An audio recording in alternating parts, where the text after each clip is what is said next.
I'm John Livingston. I reside in Victoria, British Columbia. I've been carving for too long to remember. I think it's about close to 40 years. I started carving in the 60s. I apprenticed with Henry and Tony Hunt.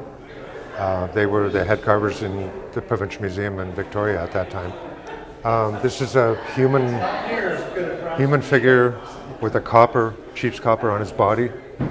The circular design represents the corona of a sun, but the form of the piece is in the style of the back of a chief seat. So the chief seat, of course, would have arms and an area for sitting at the front, but it's, I guess you would title it a wall panel in the style of a chief seat.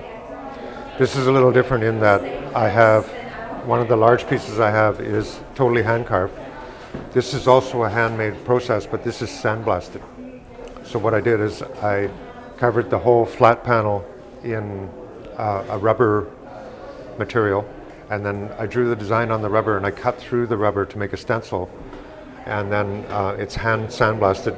A friend of mine is a sandblaster. He wears the huge hood and the space suit, but once it's all sandblasted, then you peel all your stencil off and do washes in your backgrounds and leave some natural also, so that the whole thing sort of comes together from the, unlike a hand carved piece where you work from the front backwards, this is from the back forward.